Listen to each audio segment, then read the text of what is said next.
providing information and education to once again support these facilities. So that was a pretty successful effort. And the General Assembly then in May saw that effort and said, hey, we want to expand on that and actually fund it, because it was a voluntary effort under kind of our eSkip program that we started. So they allocated $175 million to what we now call the RICP program, which is really an extension of that program. And now we're also supporting nursing facilities as well. So it's a program really designed to support our congregate care, long-term care facilities that are really housing and serving some of our most vulnerable when we think about this pandemic. And what were some of the factors that contributed to deciding which facilities would be in this collaborative and what areas they would cover? Yeah, so we actually did a competitive grant process where we went out and said, who wants to provide these services? And then we heard from various entities and health systems and academic medical centers that they were interested in participating. And then grantees were selected and announced, and now we're off to the races. The program recently announced a 24/7 call centers, support centers for COVID-19. What kinds of services and support will these call centers provide? Yeah, and this is just one of the supports really provided by these RICP grantees. But all of them were required to provide a 24/7 call center, really to be available with their experts, their employees, their clinical staff, to answer any questions that any of these providers, these long-term care facility providers might have. So in the middle of the night, if they find that they've got a situation they're just not sure how to handle, they can pick up the phone and reach out to the healthcare experts and the clinical staff and say, what do I do? They may need people to deploy and come out to them. They may just need some advice about how to handle something. And that's really what this is about. It's about leveraging existing resources, coordinating efforts, and really connecting these facilities that, again, in some cases may not have clinical staff with the clinical expertise of those health systems and academic medical centers. As you mentioned, some of these long-term healthcare facilities have been very negatively impacted, hit really hard by this pandemic. How are those facilities and these collaboratives helping those facilities prepare for the future, the rest of the year and the fall, as fears of a second wind of this pandemic are starting to come to light? Right. So I mentioned the 24/7 call centers were one of many things, really, and many supports that are going to be offered by these grantees. So we have the call centers. We also have, today we're having daily calls. We actually have 2 calls a day where we're talking about what's happening out there, what facilities experiencing what, who needs what services. And these are calls that Department of Health are a part of, our Department of Human Services are engaged in, and PEMA, and now our RICP grantees are as well. So they're part of these calls. If we need to deploy a team to go out and help a particular facility with an outbreak or with whatever it is they're dealing with, then we can do that, and that's happening today.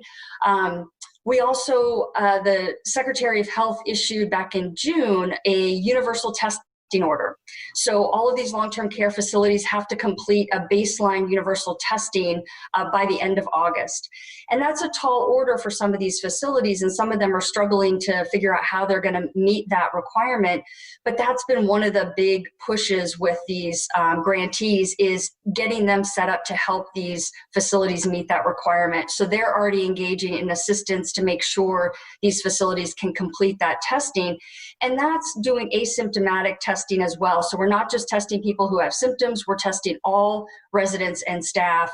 And then, of course, contact tracing becomes important. If through that testing you find out about a positive or you find out about an outbreak, then contact tracing is obviously really key. And so our RICP grantees are going to be able to help these programs and these providers with their contact tracing efforts. Additionally, they have to complete at least 2 site visits with each of these providers. So all of our long-term care providers are going to get at least 2 on-site visits from our RICP grantees. So doing an assessment to find out, to your point, to find out, how are you doing so far, given what's coming? Do you have enough PPE on hand? What are you doing about infection controls? And really addressing any questions, but doing that assessment to find out what's going on there, what do we need to be worried about, and how do we plan for the future?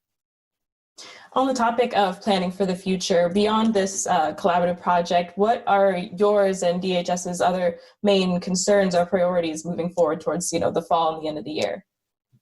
Are you talking about just the kind of long-term care facilities or just generally? No, generally. Generally, one of the big issues we've been worried about is, housing. We've been worried about food security, knowing that this pandemic has impacted so many people. And obviously we have the pandemic, and then we have the economic downturn that came right on the heels of this. And so we've got people who are struggling to put food on the table, people who've lost jobs, and that has completely changed their financial circumstances, people who never expected to lose jobs. And so all the things that kind of come with losing incomes, losing jobs, those are all the things that we start to think about. So making sure that people can put food on the table, making sure people know about the programs that we offer, making sure they know Medicaid is an option if they need health care, and if they've lost a job, that provided health insurance, and that housing assistance is available.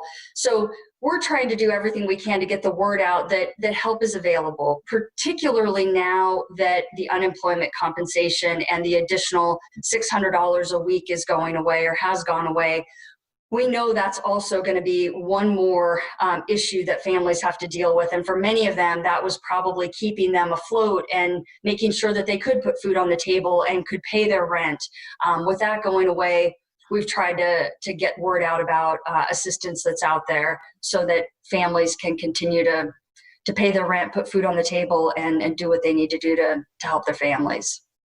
And finally, on that topic, as you mentioned, housing and homelessness has become a much more prevalent issue during this pandemic. What are some of the options that people have available to them, or resources that they might have if they are homeless or at risk of being homeless or simply struggling, like you mentioned?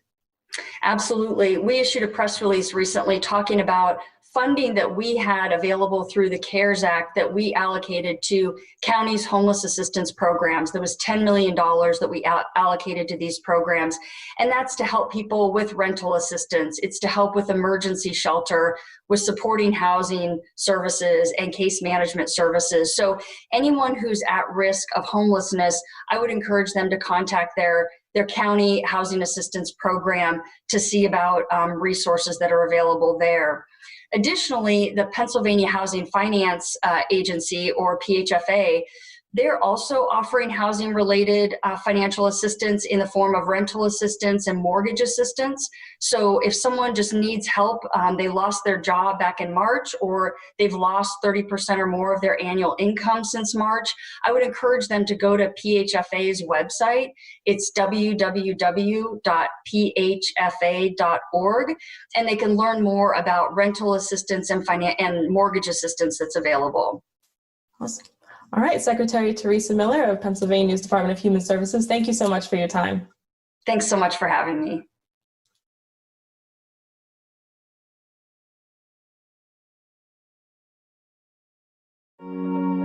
You're watching PCN, award-winning television.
coming out in the warm weather.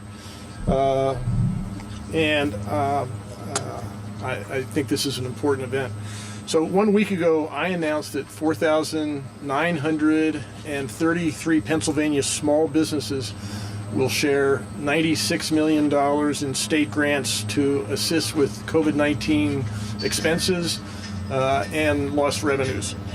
Today, we're here at one of the businesses that is benefiting from the COVID-19 Business Advantage Grant. It's called the Business Advantage Grant. Like we were talking earlier, like many child care facilities in Pennsylvania, Magical Days Learning Center struggled with losses associated with COVID-19. Most child care facilities in Pennsylvania had to close, actually, during the worst of the pandemic, and many have not fully recovered their clientele because parents, and even here, are still concerned and worried about the safety of their children. They're choosing to keep their children home. So we are going to need, here's the problem, we're going to need more child care facilities like this as people and more people return to work. But I just want to point out, it's not just child care that is benefiting from this. When this pandemic is finally over, we're all going to need stores to shop in. We're all going to need restaurants to go to with our friends. We're all going to need mechanics and barbers and manufacturers and florists. We're going to need fitness instructors and dry cleaners, handymen, and bookkeepers. And whether we're a small business owner, a worker, or a consumer, all of our lives benefit from a thriving business community. But we also benefit by having businesses take precautions to keep their customers, their employees, and themselves safe. Most businesses have actually opened up in some form or another in Pennsylvania. Some are operating at remote spaces, remotely in full capacity. Others have modified their operations to operate at less than full capacity for safety, such as offering limited capacity seating, curbside pickup model, or by appointment only operations.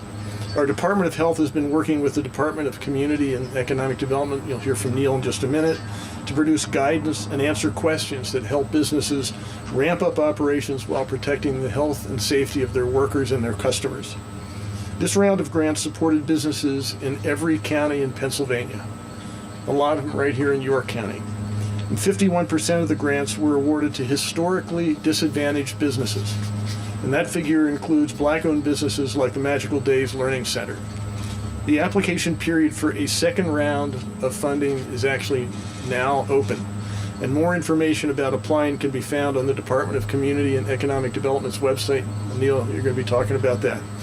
The easiest way to keep up with the deadlines for grant applications, because there are a lot and they keep coming, as well as our response to COVID-19, is to follow what I'm doing, what we're all doing on the pa.gov website. So now, having said that, I'd like to turn things over to Executive Deputy Secretary of Department of Community and Economic Development, Neil Weaver. Neil, thank you.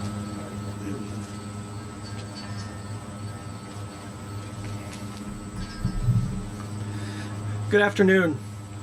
Thank you, Governor, for the opportunity to join you today. At DCED, helping small businesses is part of our fundamental mission. Over the past several months, as the COVID-19 pandemic devastated our communities and our businesses, that mission has become more critical than ever. Pennsylvania's small businesses are the core of our Commonwealth and our economy. They're the storefronts that provide us with the services and products we need. They're the entrepreneurs with the big and the innovative ideas.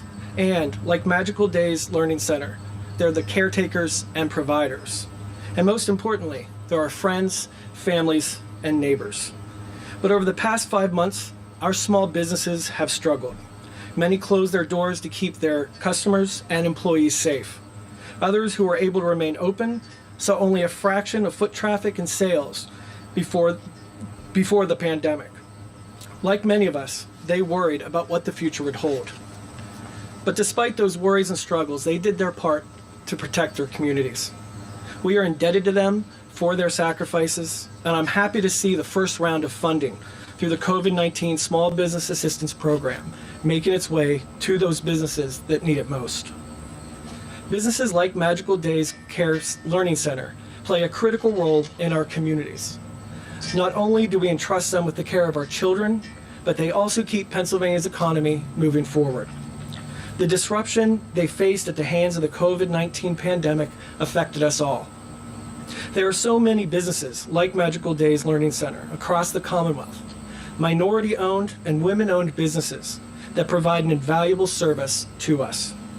But the unfortunate reality is that our minority-owned and historically disadvantaged businesses are more vulnerable to disruptions like the one we are experiencing now with the pandemic, because they often do not have the same access to funding that other businesses have. So through this new program, we took special care to ensure that funding went to our most at-risk businesses first. We worked hand in hand with the CDI-FI network, the General Assembly, and the partners here today to get funding out the door as quickly as possible and to where it was needed most. In this first round of funding, 51% of the awards will go to minority-owned businesses and 68% of those owned by women. When funding is limited and so many are in need of help, collaboration is critical, and our CDFIs work tirelessly to get the word out to eligible applicants. Those incredible efforts have not gone unnoticed or unappreciated. And on behalf of DCED, I want to thank our partners, Jim Burnett, Dan Bettencourt, and so many others for their commitment to Pennsylvania's small businesses. This pandemic may be the single greatest challenge that a business owner will face. But with time and strategic investments that we are making today and will continue to make, I have faith that our businesses will reemerge as strong as ever. This does not mark the end of the assistance that we will be providing. We are committed to identifying new ways to help. We are committed to fostering the strong partnerships that are critical, and we are committed to continuing to offer our support. We want to thank Governor Wolf for his continued advocacy on behalf of Pennsylvania businesses. Thanks to the General Assembly for their partnerships, and thanks to our CDFIs, especially Jim and Dan who are with us here today, for your expertise and leadership. It's because of this collaboration with you that this was possible. And most of all, we want to thank Adrian and Veronica for continuing to operate Magical Days Learning Center amidst all of the uncertainty that looms over small businesses like yours. I'll now turn over the podium to Dan Bettencourt, President and CEO of Community First Fund. Thank you.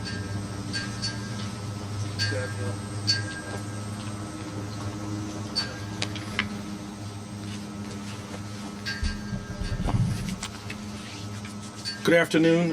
Again, my name is Dan Bettencourt, President of Community First, but I'm also chair of the PA CDFI Coalition, a group of 17 community development lending institutions.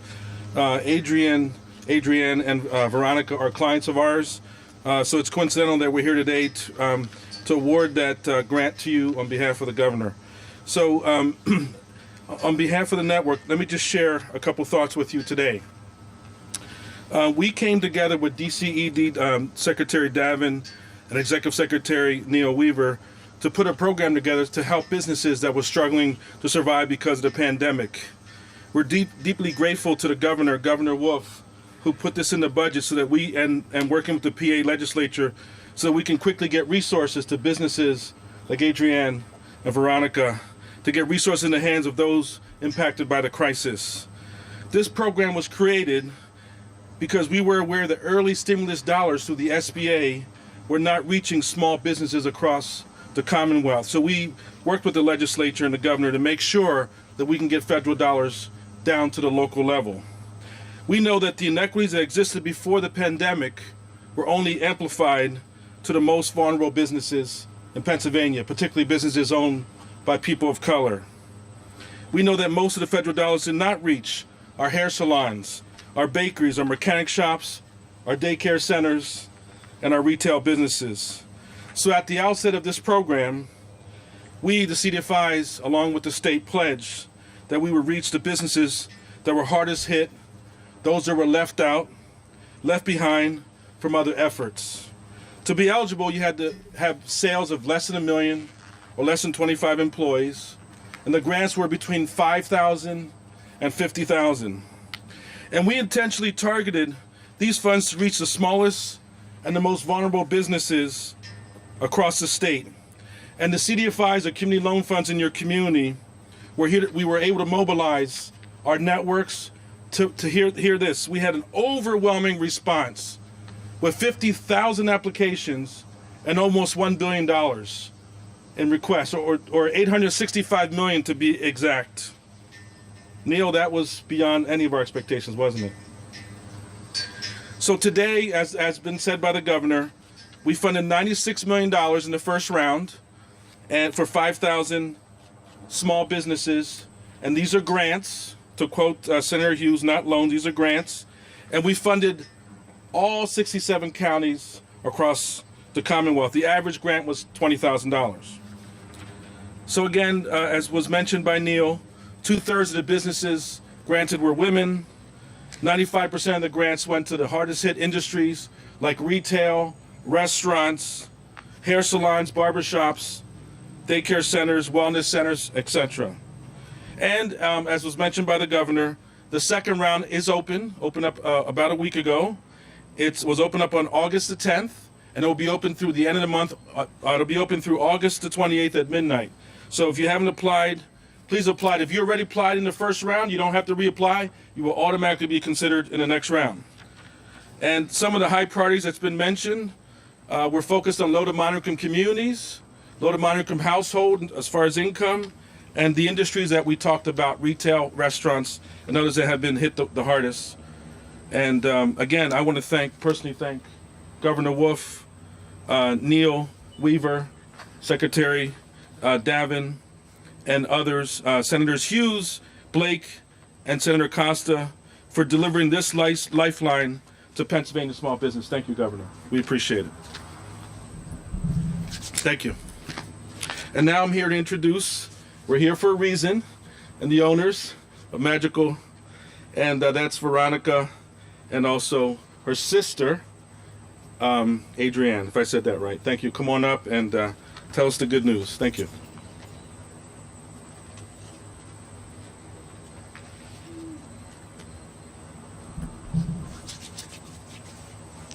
Good afternoon. Thank you, Governor Wolf, Community First Fund, the Department of Community and Economic Development, and the Pennsylvania Community Development Financial Institutions for having my sister Adrienne and myself here today to represent our company, Magical Days Learning Center. My name is Veronica Bunty, and I am co-owner of Magical Days Learning Center. In 2017, my sister Adrienne and I decided to take a leap of faith and purchase this center. In the last 3 years, we have learned a tremendous amount about ourselves, about maintaining and growing a business, and most importantly, about being the best role models we can be to our children, our families, and our community. Not only am I a wife, a mom, and a business owner, but I'm also a nurse practitioner at Nephrology Associates of York. 3 years ago, as a new business owner, I never would have predicted this new reality in which we find ourselves today. As a nurse practitioner, I've experienced COVID-19 as a provider, taking care of patients through a pandemic and taking precautions to keep my patients, myself, and my family safe. But as a business owner, I've experienced COVID-19 through the eyes of a worried and unsure co-owner of a business that's meant to provide a safe and fun environment for children. As a medical provider, I'm provided knowledge and skills to treat and protect patients from various diseases. But as a small business owner working in a business in an extremely uncertain and trying time, there are no guidelines or protocols to follow to ensure the business stays afloat and survives. Having the ability to apply for and receive this grant has allowed and will allow our business to continue to do what we do best, provide a safe learning environment for over 100 children here in York County. For this, we want to give a heartfelt thank you to Governor Wolf and Community First Fund for working so hard to provide us with information and guidance to find and be awarded this funding. Now I'll introduce my sister, Adrienne.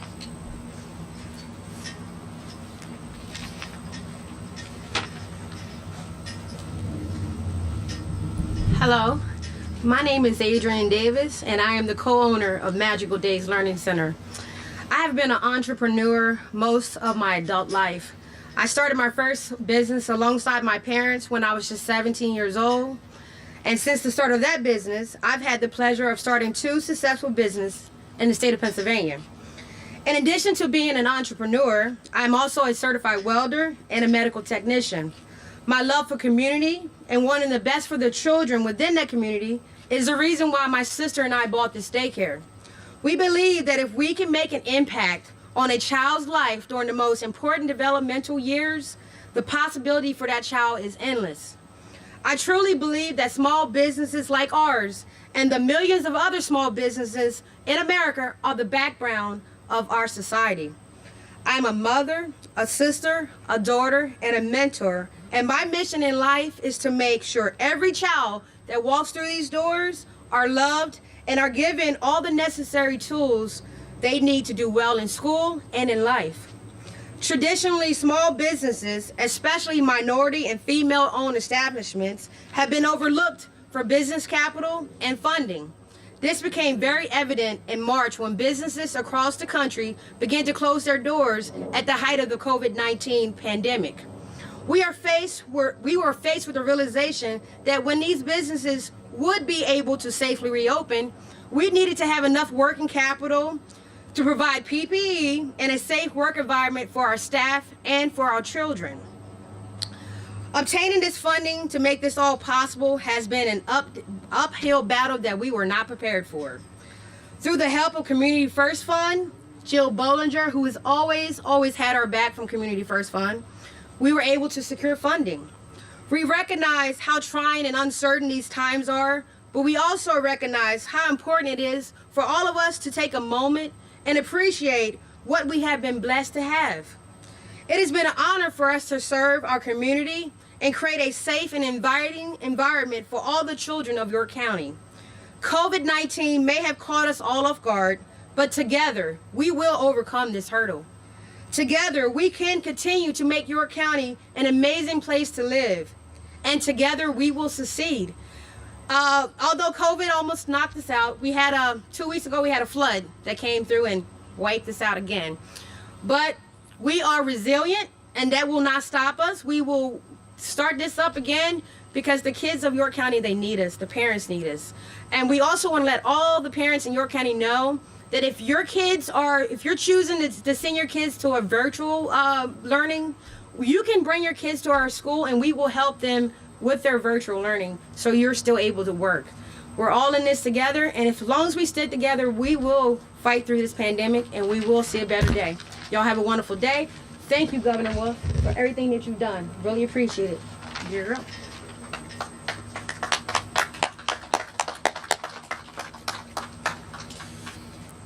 Thank you, Adrian and Veronica. As you all know, up until about 5.5 years ago, I was a business owner, and I know that in just normal times, running a business, being an entrepreneur is really, really tough. And then on top of that, you have the pandemic, and you had a flood. So, I mean, it is not easy. And you're right. One of the challenges we had at the state was making sure money got to the most disadvantaged businesses. And that's where community development financial institutions really played a big role. And just so you know, the Secretary Davin always speaks very highly, says the CDFIs, they keep using the acronym, really stepped up and made a big difference. So, and I'm glad to hear that you felt they made a big difference here. So thank you all of you for what you've done. So there's more coming. So now, happy to open for questions. Any questions? No questions. That's great. This is a first. All right. Well, thank you, Governor. Oh, I'm sorry. Back here. Oh, I'm sorry. Sorry. Yeah. How you doing, Michael from CBS 21? Yes. Question: the Republican leadership is questioning the data that was used not only for the restaurant and bar closures, but also your recommendation for PIAA and other organized sports not to move forward until January. What is your reaction to that? Looking at the numbers that came out on Friday, they were relatively minuscule in a short amount of time for the decisions that was made for the restaurant and bar closures. Well, first of all, the two different sets of decisions. First of all, the restaurants and bars, we had local information like Allegheny County did some pretty robust tracking of information. Plus, the federal government, actually, these were the guidelines they set down. And if you look at the numbers in Pennsylvania of new cases, seems to have been working. When it comes to PIAA, again, I made a recommendation. That was the local PIAA will do what they want to do, and the school districts will do what they want to do. I'm giving guidance here. But I think it's interesting to note that the Big Ten and the Pac-10, they've all basically said they're not going to do fall sports. They're not going to do it in the fall football especially. So we're all looking at the same thing. I think we've all seen what happened in Major League Baseball with the outbreak that happened with the Marlins after the first series with the Phillies.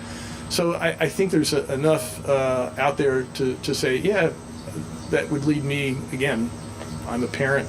Both of my daughters were PIAA athletes at the local Northeastern High School here in York County.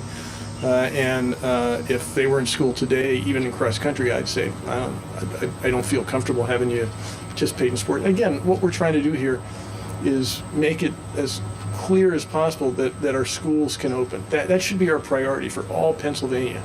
And to do that, we've really got to make sure that we're not in Arizona or a Texas or a Florida or Southern California, that we don't have these outbreaks, that we're doing everything we can to keep people safe. And so I think my recommendation, I'm in pretty good company in making that recommendation on both sides, and so far it has seemed to work. Just following up with that, did you guys, because the numbers that were taken from the restaurant and bars, the mandate was pushed on July 15th. The contact tracing that was released on Friday said that contact tracing started on July 13th. That only allows for a few short days. Yeah. Did you use Allegheny County as kind of the backdrop for? Yeah. Here's, again, if you look at what the way people in states and countries have responded to the pandemic, if you wait until everything is in, first of all, we don't know enough. This has been an evolving thing, so we're learning as we go. But if you act after things just take off, it's too late. If you wait until we're Texas, Arizona, Florida, Southern California, where it's too late, and you really have to scramble because your healthcare system's overwhelmed. You're making decisions you shouldn't have to make. I didn't want Pennsylvania to get to that point, so. I took the guidelines from the federal government on restaurants and bars, doing exactly what they suggested that we do. We did have some information from local areas like the health department in Allegheny County where they actually did some tracking. And yeah, we didn't start the statewide until soon before I announced this. So that was a very small part of it. It was really what we saw in Allegheny County, what the federal government was saying. And I think what we all understand is the reality of this virus. It's not guidance that we're fighting here, it's the virus. And when people get together for whatever reason, whether it's in sports or in a bar or in a restaurant, when they come into close contact with each other in large numbers, that becomes a place for that pesky virus to actually take off on us. And I think we all, families, private citizens, voluntarily, whether you have direction or guidance or recommendations, we ought to be doing everything we can to stay safe. Yeah. The second round of grants, do you expect that number to be higher than the 96 million? I'm going to let Neil answer that question because I don't have any expectations. We were all surprised by how high the first round was. Are you expecting a higher on the second? I'll turn it over to Dan, but I believe we definitely are. I mean, we were incredibly surprised with that number. Oh, I'm sorry. I'll ask Dan to follow up, but we definitely are. The numbers were staggering, especially in the first 2 or 3 days, over 10,000. 15,000 in the first 3 hours.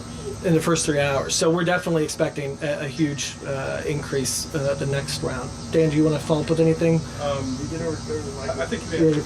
Okay. Anything else?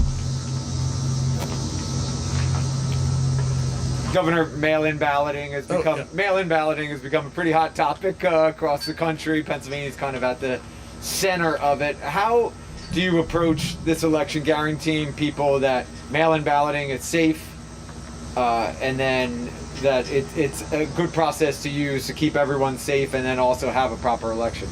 Yeah, I think the Department of State is doing a lot, and you look at some of the counties that we had a sort of a dry run of this. It wasn't dry run, it was a real run. C trials in the primary in June, And most counties really did a nice job. We have some areas of work, and the Department of State has been working with the different areas, different counties that tell us they need more help or look like they need more help, and so we'll continue to do that. But again, if you look at the COVID-19 pandemic, the safest way to vote is to vote from home, so that you don't have to go and stand in long lines like they did in Wisconsin or Georgia.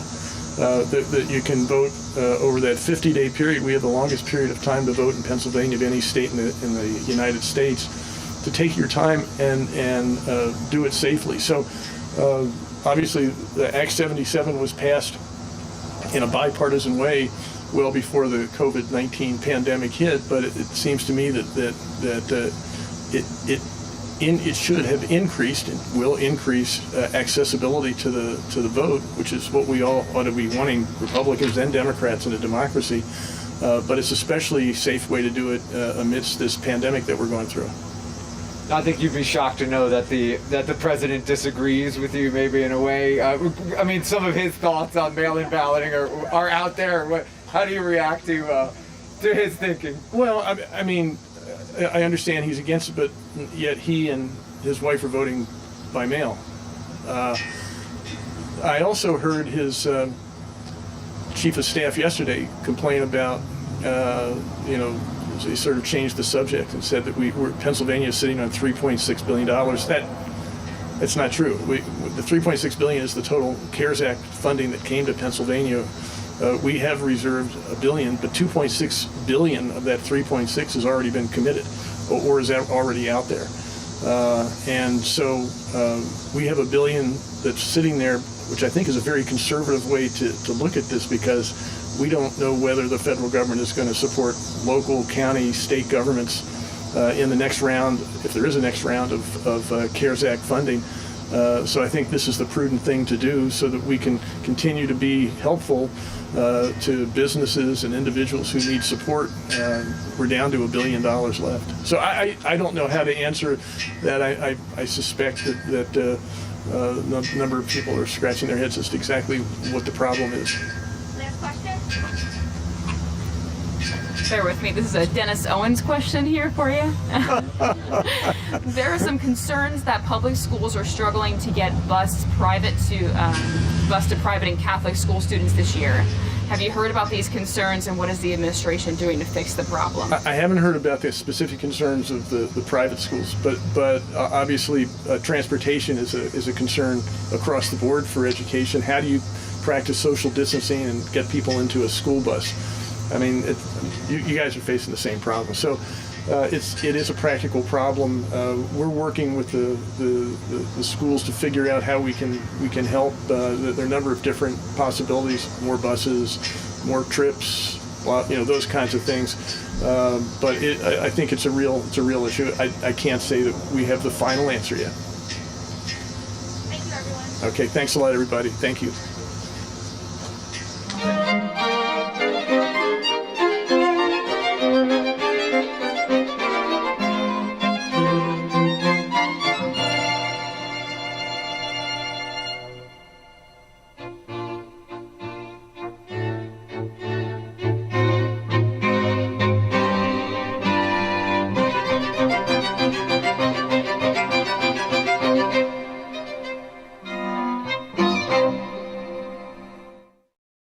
This Sunday on PCN Profiles.